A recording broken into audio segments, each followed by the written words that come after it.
Vamos agora à entrevista do dia com Maria Lídia Flandoni. Ganhos e perdas nas eleições 2012 obrigaram partidos a um balanço geral que promova ajustes ou mesmo renovação. Hoje nós vamos entrevistar o deputado federal Paulo Teixeira, petista histórico e ex-líder do PT na Câmara Federal. Ele vai nos falar sobre o ânimo do Partido dos Trabalhadores para autocrítica e mudança. Deputado, obrigada por estar conosco. Bom, algumas lideranças em outros estados do PT já disseram que o PT tem que se reavaliar, se abrir para uma renovação. Concorda com isso? Eu concordo em parte, né? Nós tivemos uma grande vitória nacional, tivemos uma grande vitória aqui em São Paulo. A vitória de São Paulo já mostrou renovação, uma pessoa nova que foi eleita prefeito de São Paulo. Agora, tem o Lula, que também já disputou muitas eleições. Então, nós convivemos o novo e também o mais experiente e o antigo. Agora, nós precisamos, além das nossas vitórias, realmente fazer um processo de avaliação para evitar alguns equívocos que foram cometidos ao longo da nossa história. Quando o senhor fala em equívocos da história, o senhor está fazendo alguma menção ao chamado mensalão? Então, esse acho que foi um equívoco reconhecido pelo partido, foi no âmbito das eleições, financiamento de campanha, né? E o próprio partido reconheceu os erros ali quando tudo veio à tona, né?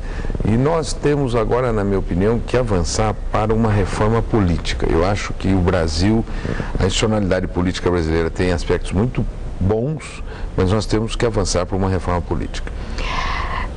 Havia uma preocupação muito grande de que o tal julgamento do mensalão causasse um impacto no PT e que isso, de alguma forma, comprometesse o resultado das eleições para o partido, e parece não ter sido exatamente o que aconteceu, haja vista a vitória em São Paulo. Entretanto, atingiu muita gente, envolvendo grandes lideranças históricas, como o senhor do PT. A imagem do partido, de alguma forma, ficou comprometida com esse julgamento e com as condenações? Olha, Maria Lídia, a imagem do partido, ela tem aspectos muito positivos, né? Tanto que nós tivemos uma votação expressiva no Brasil. Agora, nós tivemos momentos da nossa história que nós tivemos problema.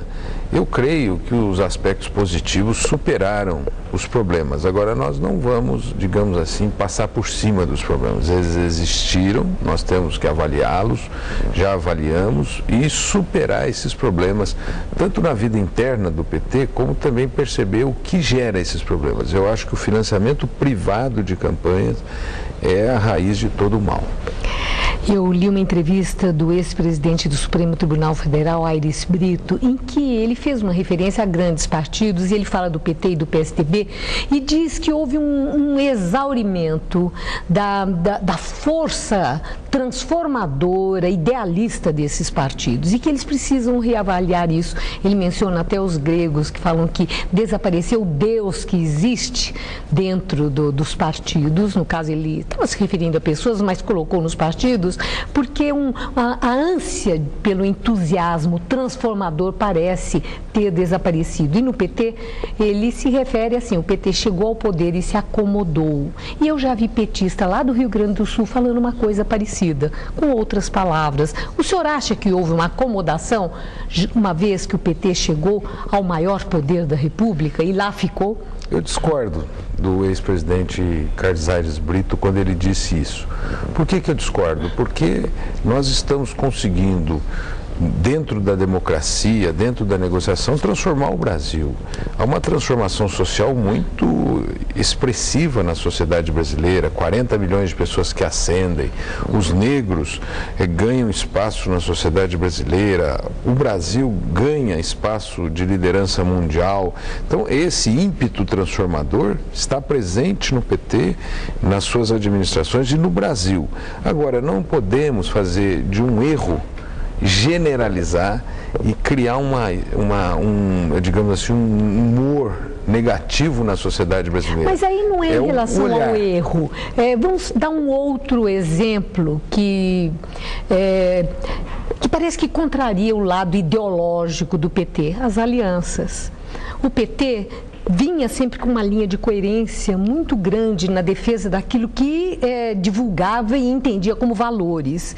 As alianças políticas para efeito eleitoral, ganhar tempo na TV, trouxeram aí uma flexibilidade e acomodou até Paulo Maluf. Isso parece ser uma contradição no partido. Então, também nesse sentido, um PT menos ideológico e mais pragmático, isso é positivo? Olha, Maria Lídia, eu acho que as alianças são necessárias para se ganhar o poder, para governar. Agora, as alianças não podem fazer com que nós percamos conteúdos, né? Aqui em São Paulo, o Fernando Haddad, ele se aliou ao PP, como você disse, ganhou 1 minuto no tempo de TV. Isso vai diminuir o programa do Fernando Haddad para fazer as mudanças que a cidade precisa? Não vai. Mas ele tem que acomodar os aliados. A questão não é o PP. Né? A questão é a figura mesmo de Paulo Maluf, que é um adversário histórico do PT. Mas nesse caso, nós conseguimos ganhar e o conteúdo do governo do Fernando Haddad, quem dará é o Fernando Haddad, o PT, os partidos como o PMDB, os grandes partidos, e eu creio que os problemas que o Maluf teve na sua trajetória política não virão para dentro da administração. Então, é saber ter critérios para que não se permita rebaixar o programa em razão de alianças políticas. Eu agradeço muito, deputado, a sua presença hoje no Jornal da Gazeta. Boa noite. Boa noite, obrigado, Maria Lídia, e a todos os telespectadores. Estela.